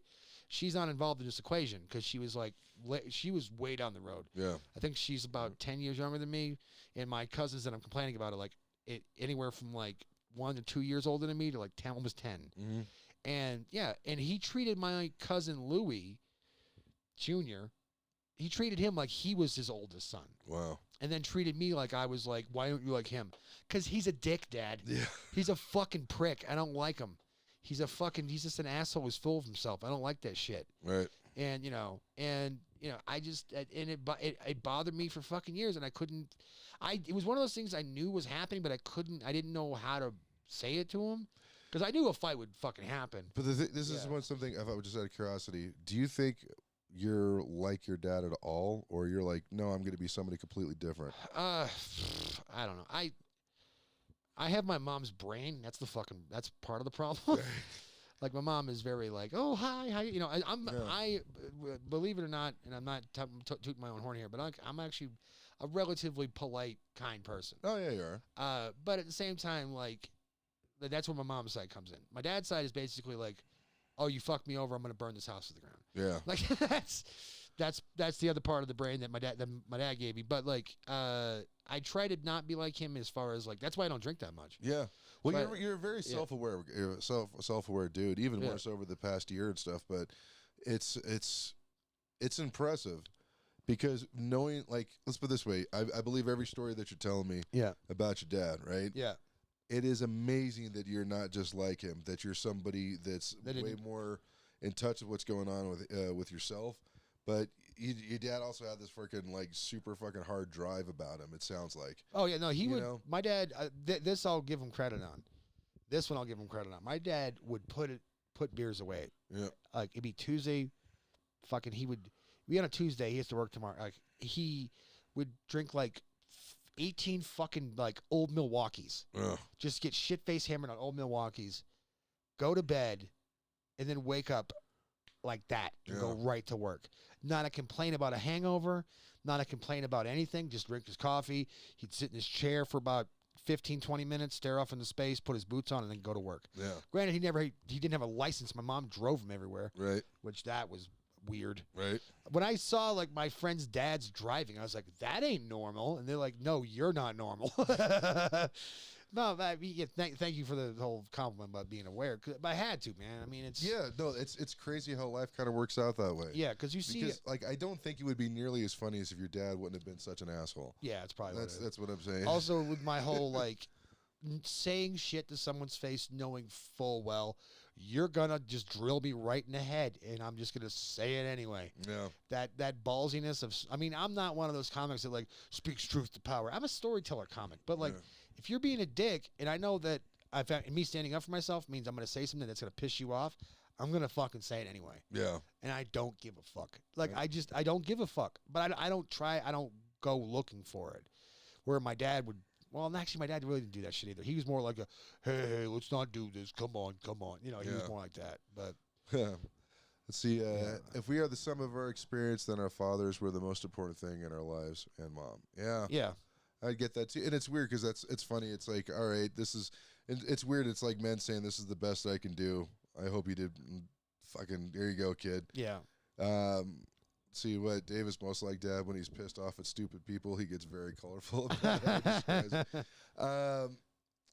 You know what's so weird? I've been trying to figure out what my anger is more like, because when I'm getting really loud and really aggressive, I think it's weird.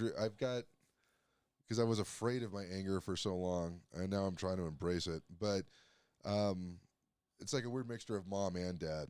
Oh, really? Like, if I'm getting cruel about something, and I'm trying to find that one thing in somebody where I can try to, like, break them down, and I want to hear them cry, I want to hear them scream, I'm like, oh, that's definitely my mom. Like, my ability to actually do it, that's definitely my dad. So, you know, and it's weird because I'm like, oh, okay, I've, on a few occasions, not very often, but I've done it a few times where I've, like, dressed people down like a drill sergeant. Right. Like, I've done it to my brother a couple times because he was just being an idiot, and I just would, like, lay the law down to him. Shit like that. That I got from my dad.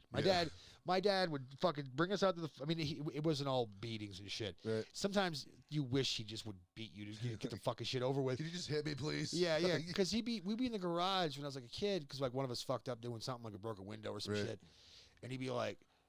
He would, like, explain to us, blah, blah, blah, blah, blah, blah, blah, blah, blah, blah, blah. Like, this goes on for, like, 2 hours. Yeah. 2 hours.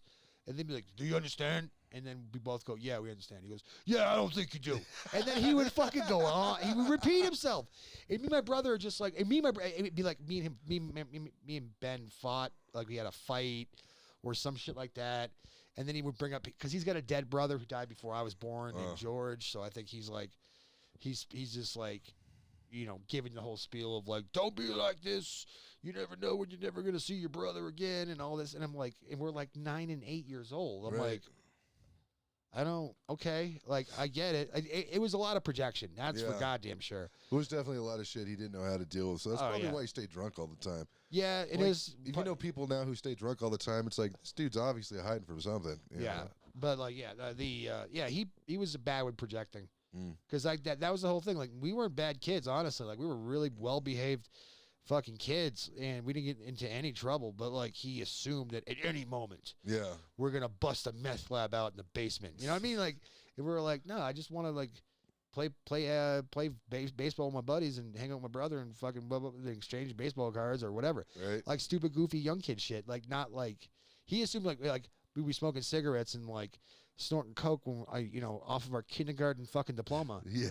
You know, it's like, dude, like, he had this weird thought that we were going to turn into piles of shit. And I mean, he was right about 4 out of 5 of them.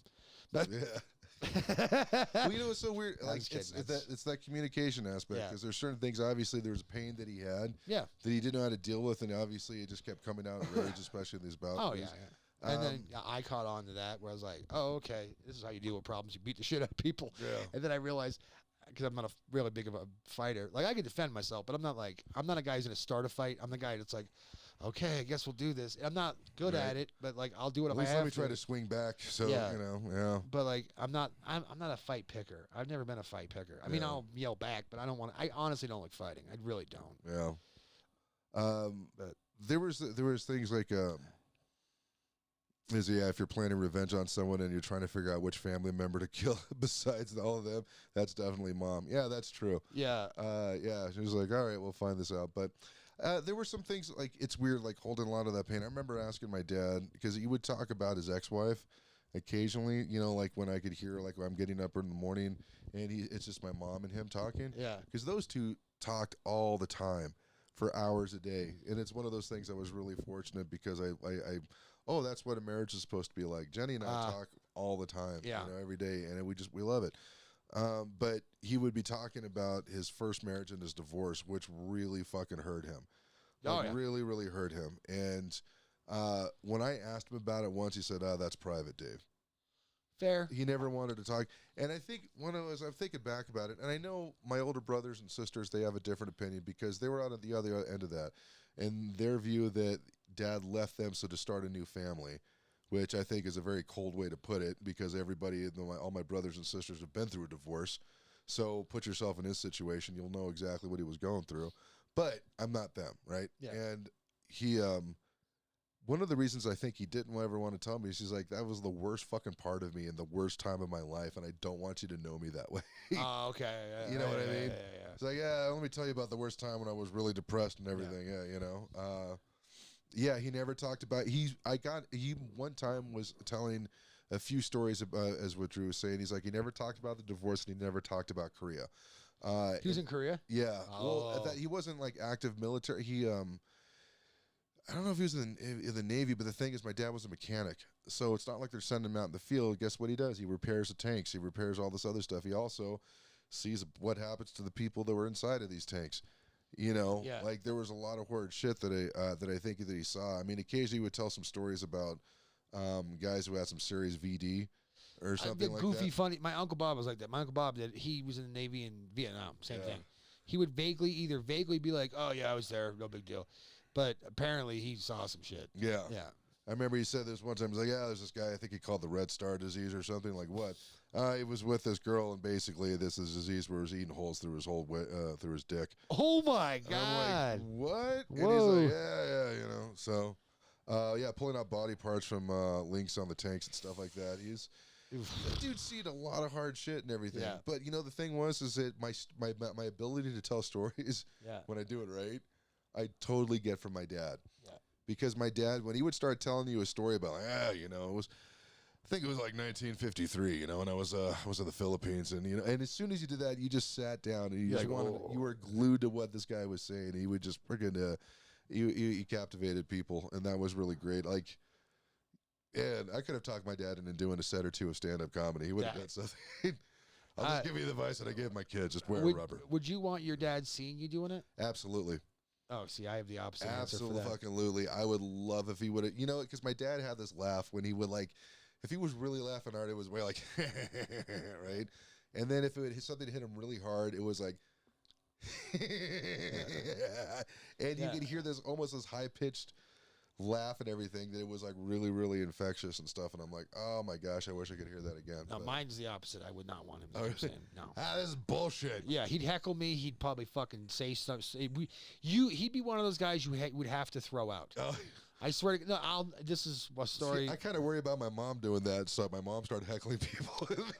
Oh, she was walking on stage and got the fucking microphone from him. You're picking on him at school, and I got super pissed, went down there to go beat the shit out of some of the 4th graders, and I was at 7th grade, and I remember Dad saying, that's good, and stick up there for your brother, and always look out for him. It stuck with me for a long time. Oh. I remember that. That was really fucking tough. Yeah.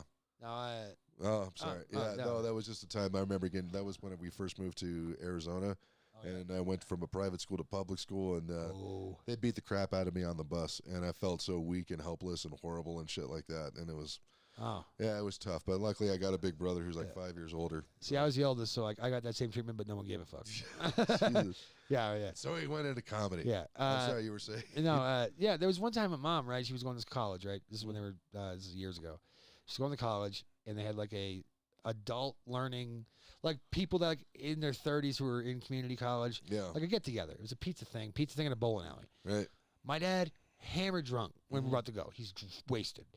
And I got to a point where I'm like talking to my mom, like, and I was like 16 at the time, maybe. Oh.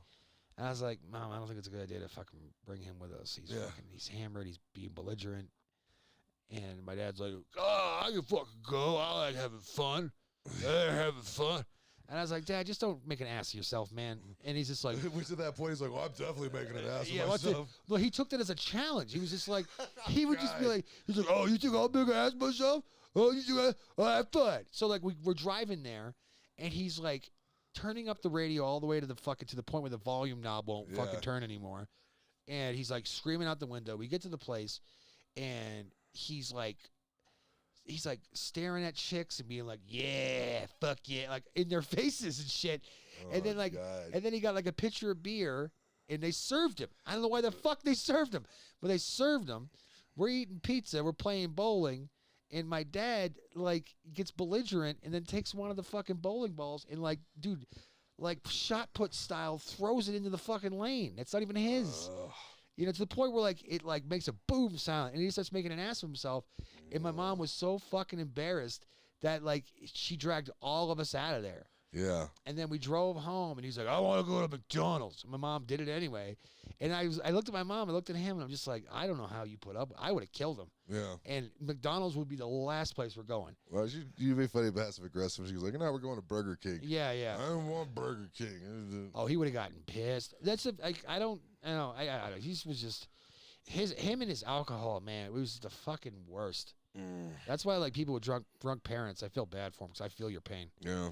I was lucky that my parents weren't drinkers. Oh man, my mom wasn't. That's the funny part. Like mom was like, she's a teetotaler basically. Yeah. I mean, she smoked pot here and there, I guess, before I even knew it. But like I remember I got high with my dad once, and it was awkward as fuck.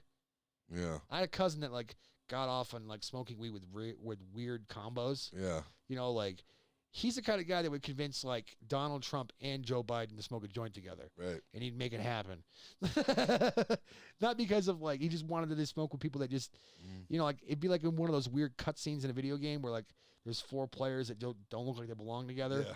Like a basketball player, a knight from the round table, some chick with purple hair and a guy in a wheelchair. Right. That's what, like, he would be like, that's what he was aiming for to get high with. So he's like, me and my dad, and we got in, he knew I smoked, so it wasn't a surprise, but like, It was just awkward as fuck. We didn't have that kind of relationship. I'm jealous people that do, but because I'm like, I wish I could have had that, but I just did not have that. Yeah. So. Yeah. Well, it's, sounds like a live action version of Ted. Jeez, there's so much comedy gold in that. Oh God, yeah. Yeah, this is why I'm not tolerant of people's addiction. Yeah. Like, yeah, this is what happened. Well, man, I think we got a lot of good dad stuff out here today. Where I think we got a lot of important stuff and everything, and trying to figure out reasons why. And I mean, I was gonna say I'm grateful for the time that I had, but I don't think you feel the same way.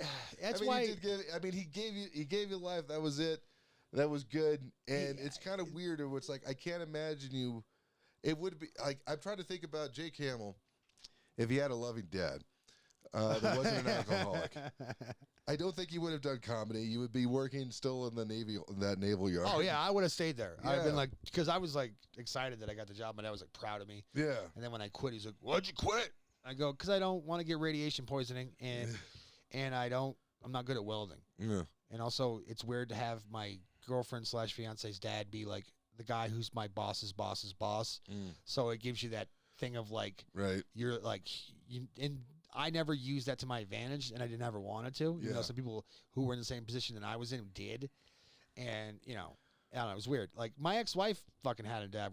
Her dad was a had an issue with it. Yeah. But he was like quietly drunk. It was kind of funny. Oh. Like she'd be like, Oh, you got functional alcoholic. yeah, Wow. like he's like once she goes one time she was telling we were exchanging stories. She goes one time she goes, my dad came one time. She picked me up. He picked me up from band practice, and he was drunk, and he drove me home. And I'm like, how can you tell he was drunk? He goes, oh, I don't know. I mean, he drove fine, but like I asked when he got out of the car, he just seemed a little wobbly.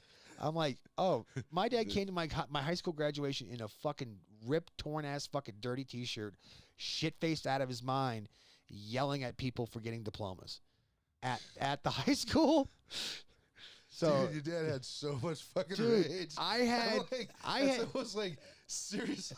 I had people who didn't really know me that well who would walk up to me and go, "Who the fuck is that guy? Who's the guy over there yelling at people?" And I'm like, "That's my dad." Yeah. Hey, it's my pops. Yeah, but Salt of the earth. that's why like when I wrote this big thing about him on Facebook one time, right? And it's the thing about him is like it was complicated, Yeah. like very complicated. I know a lot of the shit I said was negative because that's what stuck with me, but like there's so few and far between the positives that it was like. Plus, like I was a very emotional kid, Yeah. so like there were times when I would just flip out over stupid shit. Yeah. But like, so it could have been just that. I don't know. But and it's because I didn't feel like I had any support from him, because I just didn't. That's just a fact. I just didn't. Yeah. And I don't hold the grudge anymore because it's just, and I talk to my mom about it all the time. But like, I don't hold the grudge anymore. But like at the same time, it is what it is. Yeah. Like, for you to pretend like, oh, well, my mom would be like, oh, you guys didn't have it that bad.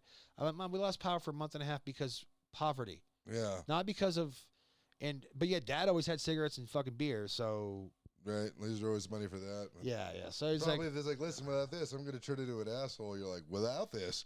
Drew, you are that is a very good point. Yes. Yeah, that is true. That is very true. I would have had a fucking mundane as fuck life. I have a friend of mine that keeps sending me these posts about trauma and stuff and how to really deal with trauma and really accept it and everything. I'm like, listen, man, all my friends who had some serious fucking trauma, we're interesting people. Yeah. We're so interested we can go up on stage and actually talk about the shit and entertain other people with it. That's fucking invaluable. Yeah. There's a lot of people out there, like the fact that, I mean, at some point you're going to, because you've had some pretty funny stories about your dad and everything, like the one about the raccoon or. Yeah, that was, That one thing's freaking awesome. Those type of stories reach people who don't know how to fucking deal with, who have that same experience and find a way to laugh at it. Yeah.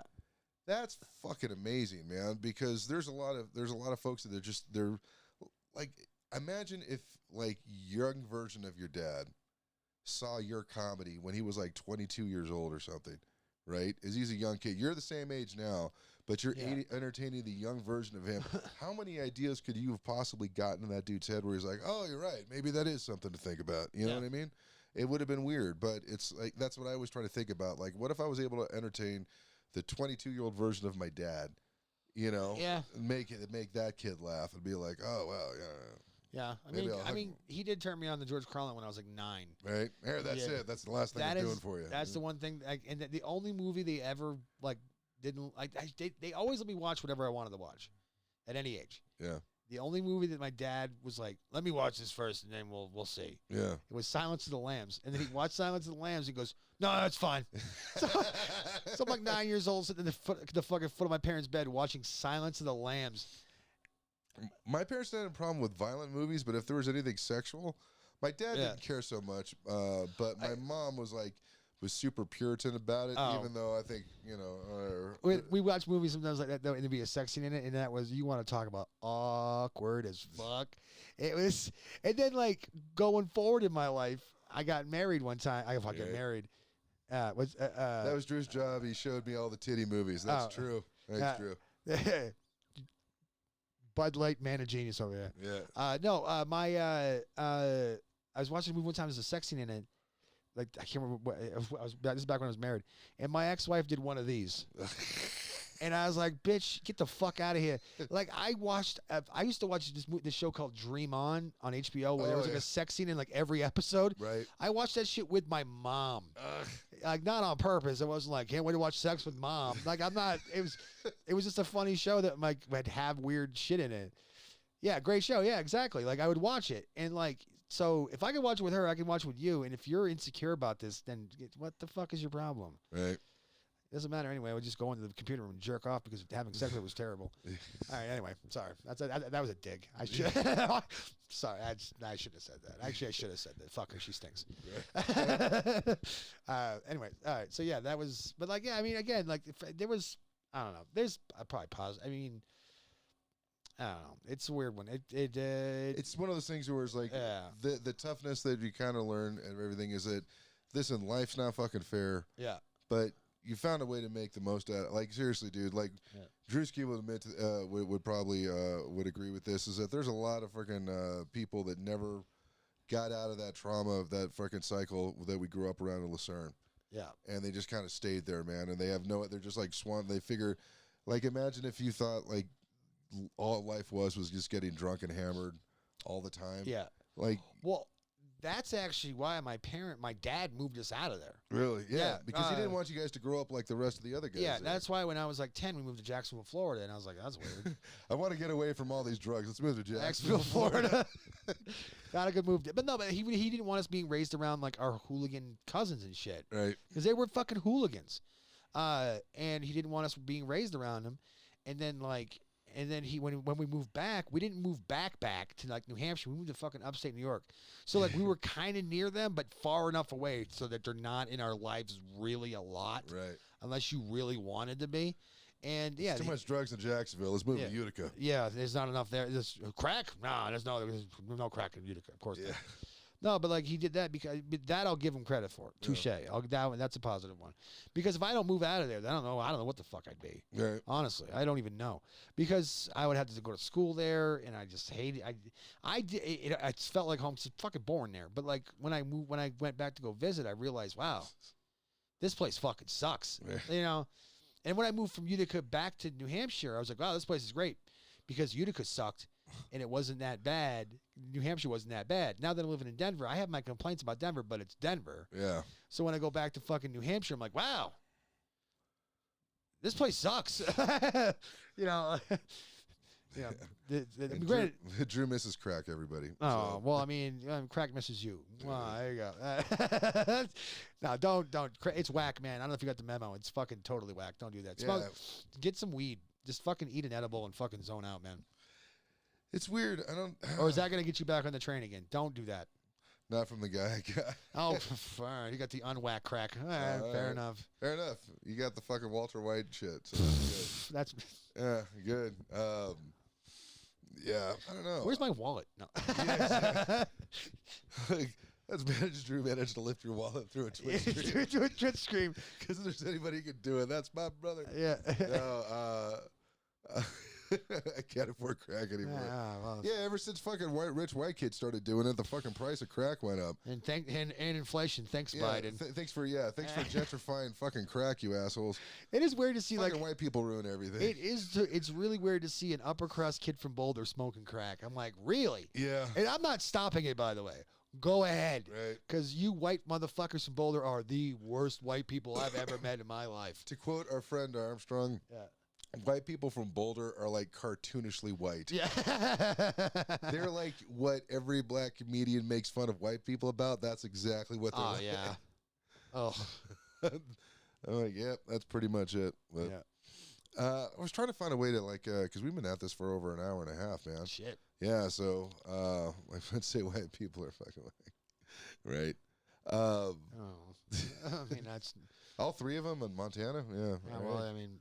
No lies detected, honestly. Yeah. But either way, I wanted to say at least thanks for Father's Day and stuff. I'm glad for dads make life interesting. They sure fucking do. They're so interesting that they teach you shit even when they're not trying to teach you shit, or even if they care to teach you shit, they still teach you shit. And that's what's so amazing about dads. Yeah. And that's something that I think that's absolutely amazing. And I've seen my friends and also my family members be really, really great parents and really attentive and stuff, and I think it's great. So happy Father's Day out there to all the dads out there. And happy Father's Day.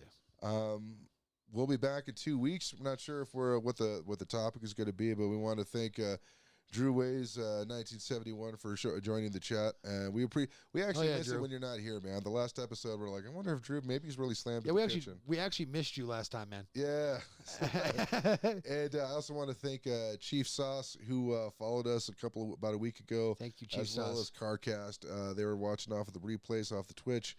Don't forget to check out the past episodes, or at least the podcast, over at mansplainingpod.com. That's where those things are at. And yeah, man, freaking give us a like and a subscribe. Please do. You have a hard time coming up with it. You know what the thing is as much as I appreciate the sub, man. If you guys just freaking watch the show, that's really all that we really care about. We're not trying to pay rent with this shit. So subscribe, motherfucker. Do it. Well, okay, fair enough. Well, I tried. So I want to be able to buy 1 pack of cigarettes a month off the show. Yeah. Yeah, no, I freaking got to at least owe Drew this money back. Hey, I fucking supported you. All right, here's a pack of Luckies. But either way, I guess that's it. I'm hopefully going to be starting the Food Biz podcast up with Thor. Hopefully, I got to actually talk to him because I would like to do that again. And then, of course, I got the Disjointed podcast that I do every other week. And then, of course, the You People Show, Mondays, 6 o'clock. 6 o'clock. Sex. No, you said it right the first time. Mondays, 6 o'clock. You can watch it on Facebook with your kids. Yep. YouTube with your grandma. Yep. So just like I did. Let me know. We could do a live stream from my hop. Yeah, right. And the You People Show, 6 o'clock Mondays, West Mountain Standard Time. YouTube, and we finally got YouTube going on now. Finally, like live, and it looks really good. YouTube, Facebook, whatever, anywhere you can find it. And also, I have a show at Halfpenny Brewing, which is on it's 5100 Arapahoe Road, where the King Supers is and shit. It's like in a plaza. You'll see it. I have just follow the laughter. Yeah, just Google it. Halfpenny Brewing, and we have Shanae Ross headlining, and then Mandy K and Movita. I was like a double feature. That's how I'm gonna do it. It's crush your set, man. I figured I'd go out with. I start off with a huge bang because all three of them are really great. So, so I'm stoked. I think it's great that you're doing it once a month instead of doing it every week. So that way you can make sure you have really good shows every single month instead of like running through the talent pool. Yeah, because I'll talk to you off air, but I've had a lot of people all of a sudden out of nowhere just start being my friend. Hey, what's up, Jake? How's it going? Oh, you got a paid gig? Hey, buddy. And it's like, no. I mean, some people that have been hitting me up, I want them to. I was like, oh, that's pretty cool. But like some people, I'm like, I don't know who the fuck you even are, man. Right. Like, But anyway, it is what it is. Yeah. So I guess it's probably it for this episode, guys. Thanks again for watching. And sign off for Mansplaining. I'm Dave Germain. I'm Jacob Hamill. Stay toxic. Yeah.